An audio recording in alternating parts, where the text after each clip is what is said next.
उंदीर मामाने केली काशी ना आपल्या गाडीचा बंद पडला एसी. तर झालं मित्रांनो असं, आज आपल्याला गाडी ना सर्व्हिसिंग करायला जायचं होतं. आता सर्व्हिसिंग करायला मी लय लवकर गेलो होतो, पण तिथं जाऊन गाडीनं असा खोळंबा काढला बरं का.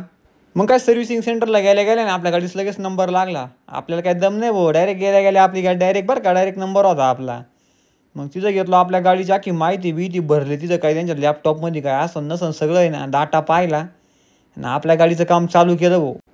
त्यांना म्हणलं कसं काम करा पण 4 वाजता गाडी ताब्यात द्या भाऊ, कारण आपल्या गायचा टाईम होईन घरी जावं लागेल पटकन. मग काय त्यांनी गाडी खोलायला चालू केली. जेव्हा टायर खोलायला लागले चायला म्हणलं असं मशीन आपल्या बाऱ्याची नट खोलायला घ्यावं काय नको. बरं ते जाऊ द्या बरं का, आपण घेऊ एखाद्या दिवशी मशीन पण.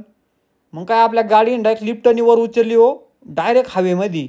मग काय तिचं ऑइल बदली करायचं होतं, पण जुनं ऑइल काय ती देते नाही. म्हटलं भाऊ मला आहे ना जुनं ऑइल घरी लागन, कारण ते नांगरव सोडायला लागतच आपल्याला. म्हणलं मग काय आई बिल बदली करून झालं बरं का. मग त्यानं म्हणलं आपला एसी काय चाला नाव ते गरम हवा फिकी. म्हणलं काय झालं ते तरी पहा.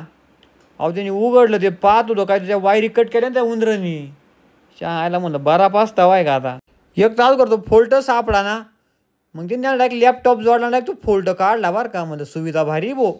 मग काय त्या उंदरांनी कट केलेलं वायरी विरी जोडल्या बरं का पॅकेटमध्ये.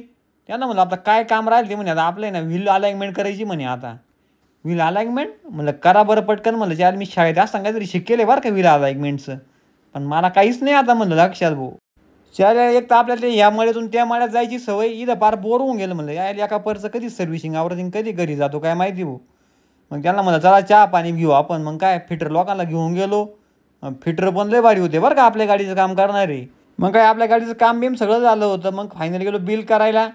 त्यांना म्हणलं थोडं डिस्काउंट द्या. मी काय डिस्काउंट घेतल्याशिवाय कुठं उठतो का राव. त्यांना म्हणलं डिस्काउंट करून द्यावं लागेल भाऊ, तर